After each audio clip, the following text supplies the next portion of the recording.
জুমার দিন আসরের পরে একটি আমল করলে কঠিন ও জটিল রোগ থেকে মুক্তি পাবেন। জীবনে কোনোদিন বড় রোগ আপনার হবে না। আল্লাহ তাআলা আপনাকে সুস্থতার নিয়ামত দান করবেন। মনে রাখবেন, সুস্থই হচ্ছে আল্লাহর পক্ষ থেকে বড় একটি নিয়ামত। আপনি সুস্থ থাকলে আল্লাহর ইবাদত করতে পারবেন, অসুস্থ হলে কিন্তু আপনি আল্লাহর ইবাদত করতে পারবেন না। আর জুমার দিন হচ্ছে leader of the all days, সাইয়্যিদুল আইয়াম, সকল দিনের হচ্ছে লিডার, নেতা হচ্ছে জুমার দিন। জুমার দিন কিছু সময় আছে দোয়া করলে দোয়া কবুল হয়।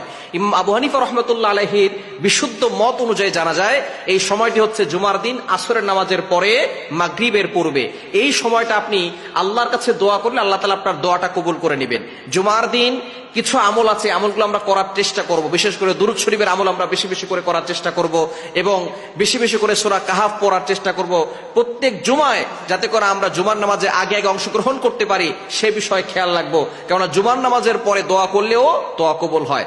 তবে আমরা আসরের নামাজের পরে মাগরিবের পূর্বে একটি আমল করলে জীবনে কঠিন রোগ হবে না, বড় ধরনের রোগ থেকে আল্লাহ আপনাকে হেফাজত করবে। আমলটি কিভাবে করবেন? আমলটি প্রথমে আপনি দুরূদ শরীফ পড়বেন। প্রথমে 3 বার দুরূদ শরীফ পড়ে এরপরে সূরাতুল ফাতিহা আউযুবিল্লাহ বিসমিল্লাহ সহকারে 41 বার পড়বেন। এরপরে আবারও 3 বার দুরূদ শরীফ পড়ে একটা পানিতে ফু দিবেন, ওই পানিটা আপনি খাবেন। এরপরে আপনি আল্লাহর কাছে দোয়া করবেন, কেননা এই সময় দোয়া করলে আল্লাহ তাআলা আপনার দোয়াটা কবুল করে নেবেন।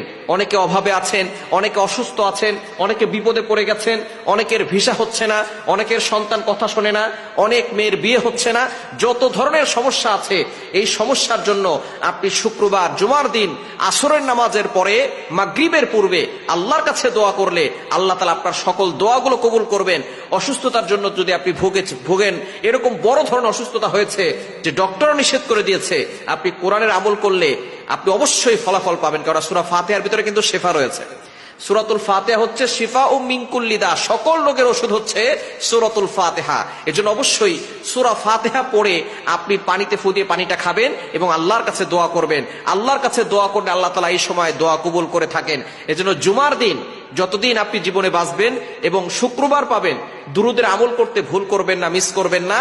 আর আসরের নামাজের পরে দোয়া করতে মিস করবেন না। যারা অসুস্থ আছেন, কঠিন ও জটিল রোগে আক্রান্ত হয়ে পড়েছেন, তারা এই সূরা